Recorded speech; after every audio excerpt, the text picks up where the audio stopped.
तो ये जो एडवांस अकाउंट्स से कह रहे हैं कि लेंदी सिलेबस है। पहले जो है 2 पेपर होते थे, अकाउंट्स, एडवांस अकाउंट्स, दोनों को मर्ज करके और ए कर दिया। हालाँकि कुछ पोर्शन हटाया है, लेकिन कुछ एएस जो है, वो उसके अलावा डाल दिया। तो लगभग यानी 2 पेपर के बराबर ये पेपर हो गया।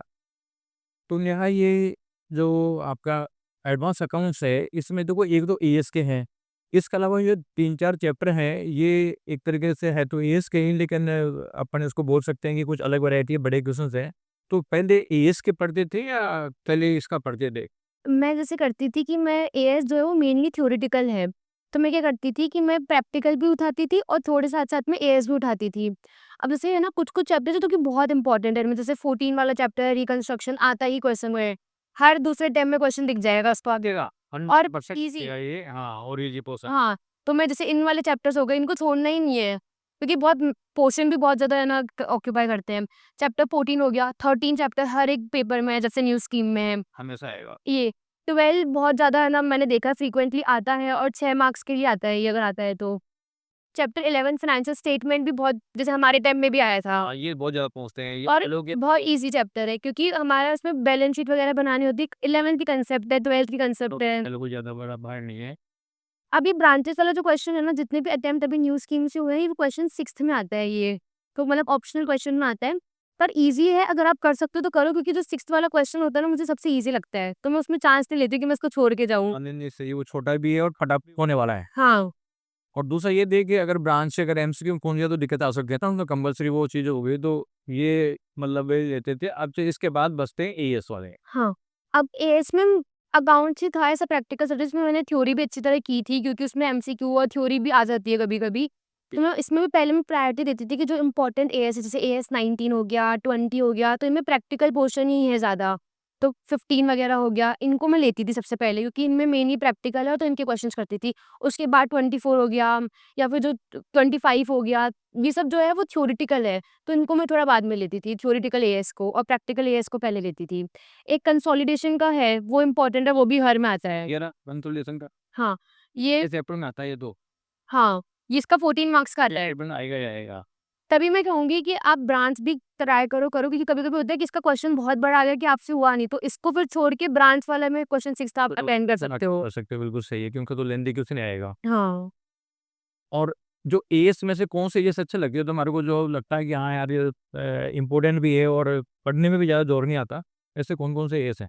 मुझे जैसे एएस 19 था लीजेस वाला, वो बहुत अच्छा लगता था। कंस्ट्रक्शन वाला जो था हमारा, वो एएस 7 वो बहुत अच्छा लगता था। एएस 20 था ईपीएस वाला। अभी जो चैप्टर्स इनके जो क्वेश्चंस होते थे ना, एक पैटर्न में रिपीट होते थे। हाँ, हाँ। मतलब इतना चेंज नहीं होता था इनमें, अगर थोड़े बहुत देखें तो। हमने कुछ सेम पैटर्न हाँ, आते हैं।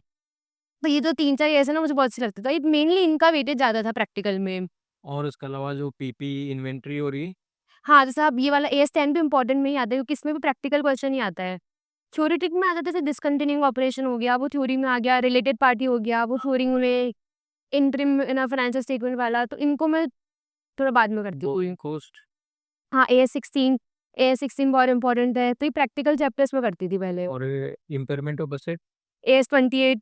हाँ, तो मैं कह रही हूँ ना, वो जो प्रैक्टिकल थे ना, उनको मैं रख लेती थी, जितने भी एएस में प्रैक्टिकल पोर्शन है। प्रैक्टिकल ये तो क्या अच्छे भी लगते हैं, और हाँ। खासियत ये है कि प्रैक्टिकल में बहुत कम-कम कंटेंट है, और ये जो है बहुत अच्छा है। हालाँकि तुम्हारे को जब ये फाइनल में पढ़ोगे ना, ये इंडेक्स हो गया ये, एक इंड वर्ड और लग गया आईएनडी, और उसकी वजह से इतना ज़बरदस्त चेंजेज़ है। ये रेवेन्यू का एस देख रहे हो, रेवेन्यू रिकॉग्निशन का एस नहीं, एएस 9 वो थ्योरेटिकल, हाँ। कितने पेज का है? छोटा सा ही है वो, तो इतना बड़ा नहीं है। चल वो फाइनल में सबसे बड़ा है, अच्छा। 125 पेज का है, ठीक है, 100 क्वेश्चन उसमें। अच्छा, हमारा सितंबर में अटेम्प्ट भी आया था एएस 9 से। हाँ, तो मैं कहूँगी छोड़ो कुछ भी मत, थी और ईज़ी था वो क्वेश्चन, तो अगर मैं छोड़ के जाती तो फिर नहीं कर पाती। तो छोड़ो कुछ भी मत, क्योंकि ईज़ी भी आ सकता है, क्या पता जो आपने अरे छोड़ा है टॉपिक। वो तो अपन जितना ज़्यादा करें, लेकिन इजी से टफ कर ले तो कोई चीज़ रह जाए तो कोई दिक्कत नहीं है, लेकिन कम से कम जो करें उसको तो अच्छे तरीके से करें।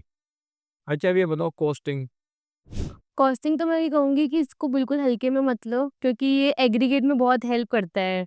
बहुत अच्छा मार्क्स भी मतलब है बहुत ये। ईज़ी मार्क्स आते हैं इसमें, एक बार अगर आपको बस प्रैक्टिस अगर हो गई तो, और इसमें एग्रीगेट बहुत अच्छा बनता है। अगर हम देखेंगे ना सबके रैंकर्स के भी, तो सबके कॉस्टिंग में बहुत अच्छे मार्क्स होते हैं। हाँ, बहुत अच्छे मार्क्स हैं कॉस्टिंग में, और कॉस्टिंग एक तरीके से रिजल्ट भी बनाता है, एग्रीगेट भी बनाता है, थोड़ा-सा हो सकता है कि शुरू में समझने में दिक्कत आए क्योंकि ये नया सब्जेक्ट है, लेकिन कोस्टिंग में अच्छा स्कोर आप कर सकते हो।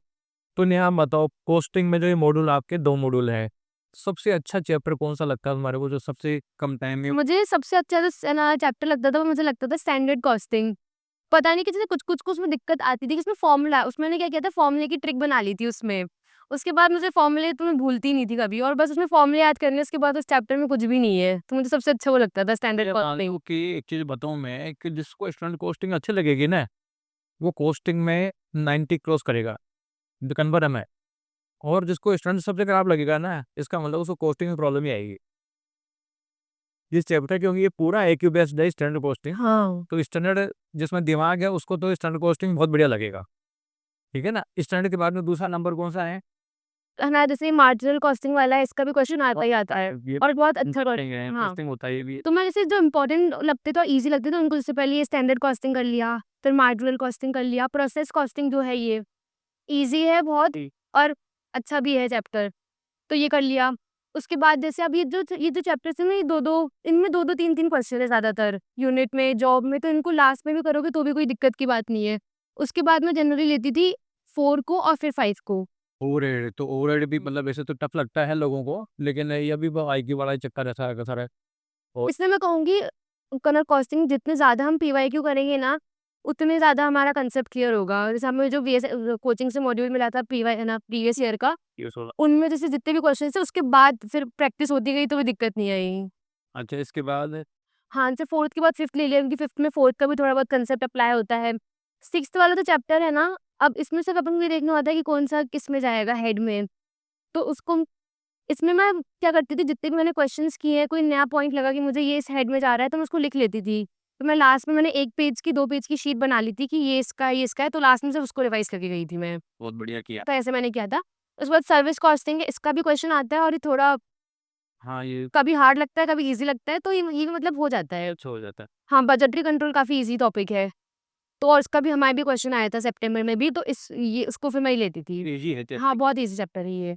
और इसके अलावा ये जॉइंट एंड बाय प्रोडक्ट हाँ, जॉइंट एंड बाय प्रोडक्ट का चैप्टर ये है कि इसमें भी मतलब 2-3 तरीके के है ना इसमें पहले तो सारे हमें फॉर्मूला देखने हैं कि कौन-कौन से तरीके किस तरीके से है ना जो होता है वो होगा। उसके बाद में क्वेश्चंस हर एक फॉर्मूला का मैं एक क्वेश्चन है ना प्रैक्टिस करती थी और बाकियों को मैं ऑडिट करती थी लास्ट के एग्ज़ाम के जो दिन आते थे उसमें। ये भी ईज़ी चैप्टर हो जाएगा। हाँ, तो ये वही चैप्टर है, ये और हाँ, एक ये हाँ, जैसे मैंने 4th और 5th के बाद बताया उसके बाद चैप्टर 2 और चैप्टर 3 है जैसे। हाँ, ये दोनों ये दोनों चैप्टर भी मतलब ईज़ी भी है और स्कोरिंग भी है। चैप्टर 2 मटेरियल कॉस्ट का है, इसमें बेसिक जो क्वेश्चन आता है सबसे पहले वो फॉर्मूले का आता है, वो 2AO अपॉन में वाला। इसमें वही अधिकतर क्वेश्चन जो आते हैं वो उसके फॉर्मूले के ही आते हैं इसके। और भी जो एक्स्ट्रा 1-2 क्वेश्चन्स हैं, वो भी मतलब ईज़ी है ये चैप्टर। एम्प्लॉयी कॉस्ट और डायरेक्ट एक्सपेंसेस का भी जो है कभी थोड़ा ईज़ी लगता है, कभी इसके 1-2 क्वेश्चन थोड़े हार्ड लगते हैं वो अना अगर कोई मिसिंग वैल्यू वाला क्वेश्चन आ जाता है तो वो भी प्रैक्टिस से ही आएगा। स्टार्टिंग में थोड़ी दिक्कत आएगी कॉस्ट में क्योंकि वो थोड़ा वो लगाना पड़ता है। नया है उसमें आईक्यू लगाना पड़ेगा और शुरू-शुरू में क्या है कि बाकी कुछ सब्जेक्ट पढ़े हुए हैं तो उसमें दिक्कत नहीं आती। कोस्टिंग में शुरू में दिक्कत आती है, लेकिन जैसे एक बार आना चालू हो गया ना, फिर कोस्टिंग सबसे ज़्यादा स्कोरिंग सबसे स्कोरिंग है। पोस्टिंग में अभी भी अपने कितने स्टूडेंट्स के नो मोर देन 90 आए हैं और जो पिछला जो मे अटेम्प्ट था उसमें 100 आउट ऑफ 100 बच्चे 90 से ऊपर तो कम से कम बहुत ज़्यादा बच्चे थे और उस रिजल्ट को मतलब बूस्ट करने में बहुत रोल प्ले करता है अकेला सब्जेक्ट है पूरा बहुत रूपए एवरेज बना देता है ये। हाँ, तो ये अच्छा सब्जेक्ट है एफएम इसमें ये मान के चलो कि कई बार एग्जामिनर भी गलती करता है हाँ। वो बदलता है कि कॉपी कैसे चेक कर दी काम से कैसे बना दिया पूरा आईक्यू वाला क्वेश्चन है ये। अच्छा इसमें कौन सा चैप्टर अच्छा लग सबसे मुझे अच्छा लगता था लिवरेज का। सबसे पहले लिवरेज का हाँ, मैं इसमें जैसे सबसे पहले मैंने 6th वाला चैप्टर करती थी मैं इसमें, लिवरेजेस वाला है। उसके बाद मैं इसमें करती थी कॉस्ट ऑफ कैपिटल। ये जो चैप्टर है मैं बता रही हूँ जो ईज़ी भी है और इनके क्वेश्चन भी आते हैं मतलब अच्छे खासे हर अटेम्प्ट में। जैसे लेवरेज हो गया, फिर कॉस्ट ऑफ कैपिटल करती थी मैं। उसके बाद मैं करती थी रेशियो एनालिसिस क्योंकि रेशियो का थोड़ा अकाउंट्स का भी हमारा 12th का पढ़ा हुआ था तो थोड़ा ईज़ी हो जाता था ये रेशियो वाला करना। उसके बाद मैं करती थी कैपिटल स्ट्रक्चर। अब ये वाला मॉड्यूल हो गया क्योंकि ये दोनों चैप्टर थ्योरी के थे तो इनको मैंने स्किप ही किया था। क्योंकि एसएम एफएम हो गया तो थ्योरी करने का मेरे को टाइम नहीं मिलता था। टाइम नहीं था और ये इन्वेस्टमेंट हो रही है हाँ, इसमें सबसे चैप्टर 8 जो है ना डिविडेंड डिसीजन ये सबसे ईज़ी चैप्टर है, छोटा भी है, बड़ा भी नहीं है तो उसको मैं ये करती थी।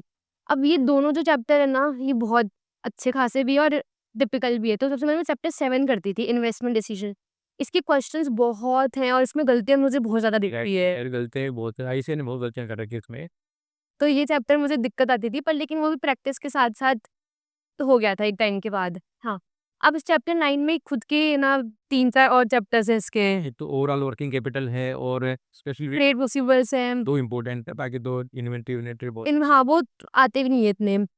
तो है, तो इसको मैं सबसे लास्ट में लेती थी। इसको सबके लास्ट में ले रहे हैं। हाँ, तो ये आपका हो गया एफएम। एसएम कैसा लगता था तुम्हारे को? ऐसा मुझे जब मैंने पहली बार उठाया था ना तब मुझे उसकी लैंग्वेज थोड़ी लगी थी कि नहीं ये तो अच्छी नहीं है।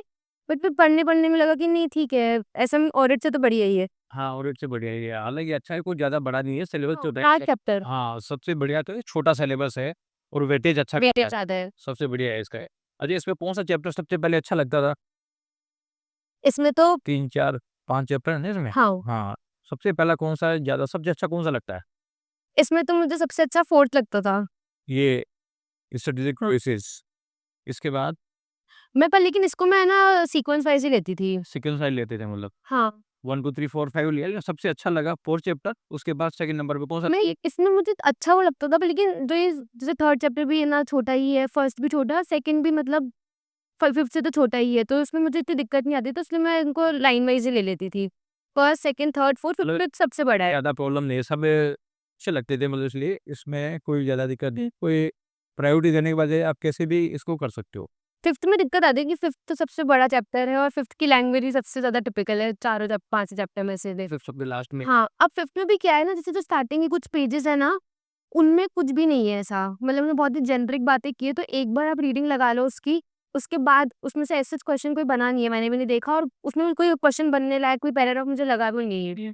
उसके बाद जो जैसे है ना स्ट्रक्चर वाला जो टॉपिक है, लीडरशिप वाला जो टॉपिक है ना टॉपिक है, उनको मैं अच्छी तरह पढ़ती थी। एसपीएम वाला हो गया, कंट्रोल वाला, तो ये वाला जो टॉपिक है ना, इनको मैं पहले कर लेती थी, उसके बाद में स्ट्रक्चर पे करती थी, क्योंकि स्ट्रक्चर बहुत लेंथी भी है और बहुत ज़्यादा मोनोटोनस भी हो जाता है मेरे लिए, उसकी लैंग्वेज। कुछ तो लोगों क्या है, खराब लगेगा, अब तुम्हारा खराब लगा तो बाकी बेचारे बच्चे जो बॉर्डर लाइन पे उनका तो क्या होगा? वो फर्स्ट तो पोर्ट करे, वो बहुत अच्छा स्कोरिंग सब्जेक्ट है। हाँ, हाँ। ये रेशियो का जो फ़ॉर्मूले समझे या इनको याद किया? समझना तो मतलब इतना नहीं है इसमें, तो याद ही करते थे कि फॉर्मूले याद नहीं होंगे तो इस पूरा चैप्टर फॉर्मूला बेस्ड है। अगर फॉर्मूले वरना कट टू कट याद नहीं है ना, तो फिर पूरा आंसर गलत जाएगा कि एक से एक है ना वैल्यूज़ निकलती है इसमें तो मिसिंग वैल्यूज़। तो इसमें तो मैं कहूँगी कि फॉर्म एज़ एफएम ऐसे सब्जेक्ट है उसमें आपको फॉर्मूलाज़ याद करने ही हैं, क्योंकि उसके बेसिस पे ही क्वेश्चंस निकलेंगे। तो इन वाले सब्जेक्ट्स में मैं जैसे एफएम हो गया, कॉस्ट हो गया, इनमें करती थी जो भी हमें नोट्स लिखवाए हैं क्लास में, उसमें नोट्स में फॉर्मूलेज़ ही होते थे और थोड़ा बहुत इंट्रोडक्शन होता था टॉपिक का। तो मैं इन सब्जेक्ट्स में मैं मॉड्यूल को नहीं पढ़ती थी, जो ये इतना पोर्शन लिखा हुआ है कि टाइम भी नहीं होता था इतना। तो उन पे मैं नोट्स को पहले उठाती थी, जैसे मैं ये वाला चैप्टर कर रही हूँ, तो उससे पहले मैं नोट्स पढ़ूँगी कि इतने सर ने फॉर्मूले लिखवाए हैं, उनको रिवाइज़ करूँगी और उसके बाद डायरेक्ट क्वेश्चंस पे आऊँगी। बाकी क्वेश्चन कर लोगे तो फ़ॉर्मूला में जैसे मान लो कहाँ कौन-कौन से वर्ड्स काम आते हैं, किसका इम्पोर्टेंट चीज़ है, वो सब हाइलाइट कर रखे थे। हाँ, मैंने वो कॉपी में भी हाइलाइट करे हैं। मतलब प्रैक्टिकल सब्जेक्ट में जो फैकल्टी ने आपको नोट कराया था कि भई ये basic concept, step by junction है, ये नोट कर लो और नोट करने के बाद में क्वेश्चन करिए। हाँ, अब ऐसे क्वेश्चंस करने का भी जैसे मैं तरीका क्या रखती थी कि बुक में मैं मार्क कर लेती थी कि जैसे फॉर एग्ज़ाम्पल पहली बार में तो मैं सारे क्वेश्चन करूँगी, ए टू ज़ेड जितने भी मॉड्यूल में है मैं वो सारे करूँगी। जैसे अब क्वेश्चन आ गया मान लो, हाँ।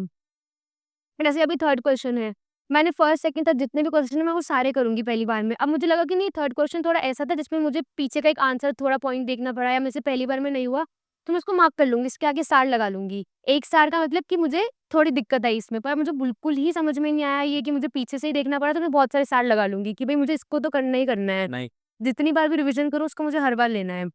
तो मैं ऐसे मार्क कर लेती थी। तो कुल मिला के जो कुछ अलग वैरायटी के उसको मल्टीपल टाइम देखा, जो सेम वैरायटी के थे उसको और इसमें मुझे सब मेरे को लगा कोई पॉइंट है, मुझे लिखना है यहाँ पे, तो मैं उसको यहाँ साइड में लिख लूँगी क्योंकि इतनी सारी स्पेस दे रखी है, भरो पूरी। ये तो मान लो कोई लगता है यार ये पॉइंट ऐसा है जो फ्यूचर में काम आएगा, तो उसको मतलब है थोड़ा सा जल्दी ज़्यादा किया उसको। मैं कॉस्टमा एफएम में से सेम ही अप्रोच फॉलो करती थी कि पहले वो ना नोट्स उठाए सर के, फॉर्मूला रिवाइज़ किया कि इसमें भी कॉस्ट में भी फॉर्मूलाज़ होते थे सारे, कि नोट्स में जो भी सर ने डेफिनिशन लिखवा रखी है और टॉपिक समझा रखे हैं, उनको पहले रिवाइज़ किया, फॉर्मूला रिवाइज़ किया, उसके बाद डायरेक्ट क्वेश्चंस पे आती थी। अब क्वेश्चंस में मैंने जो वही सेम अप्रोच पहली और दूसरी बार आईसीएआई के सारे क्वेश्चन, तीसरी बार में मैंने जो मार्क कर रखे थे सिर्फ़ उन्हीं को मैंने किया और एमटीबी आरटी में सेम मैं ये अप्रोच मतलब 2 बार तो सारे क्वेश्चन सॉल्व करे हैं। बिल्कुल सही है, जब करेंगे जब भी पता चलेगा कहाँ अटक रहे। क्योंकि ये जो चैप्टर हुआ था हमारा हुआ था स्टार्टिंग में। अब उसके बाद अगर मैं एक बार करके इसको छोड़ दूँगी ना तो मुझसे एक क्वेश्चन नहीं होगा इसका। तो इसलिए 2 बार तो मतलब मिनिमम करना ही है हर क्वेश्चन को। बिल्कुल सही है, 2 क्लासों के साथ और 1 क्लास हाँ, और एक पहले क्लास टेस्ट सीरीज के साथ किया होगा। हाँ। हाँ, तो उससे में 2 बार हो जाएगा, फिर परफेक्ट हो ही जाएगा। तो चलो अच्छा है ये भी, तो कुल मिला के प्रैक्टिकल सब्जेक्ट हुआ तो एक ही तरीका हो गया। चाहे अकाउंट्स हो, कॉस्टिंग, एफएम, उनका एक ही तरीका हो गया कि कंसेप्ट स्टेप एजम्पशन फैकल्टी ने नोट करा रखी है वो, प्लस तुम्हें लगता है कि कुछ मिसिंग है तो वो नोट कर लो और बाकी क्वेश्चंस फिर सोल्व कर लो, 2 बार वैसे सोल्व कर लो, फिर बाकी ऑडिटिंग कर लो उसकी। चलो ठीक है, तो बहुत अच्छा नया बच्चों को देखो क्या है, तुम्हारे गाइडेंस से अगर एक बच्चा ये पास हो गया ना, तो उसका जो पुण्य मिलेगा ना, वो बहुत ज़्यादा मिलेगा। इसलिए क्या है कि अब बच्चे कोई बाकी देखो बहुत पास हो गए तो अलग इश्यू है। कुछ बच्चे फेल अगर तुमसे सलाह लें, तो उनको जेन्युइन सलाह दो, ठीक है ना? क्योंकि आपके मान के चलो कि पासिंग को जैसे सब सेलिब्रेट करते हैं, लेकिन जो बच्चा बेचारा फेल हो जाता है, वो थोड़ा-सा एक प्रॉब्लम में आ जाता है, तो उसकी हेल्प करोगे तो ये मान लो बहुत बड़ा पुण्य है। Thank you. Okay sir.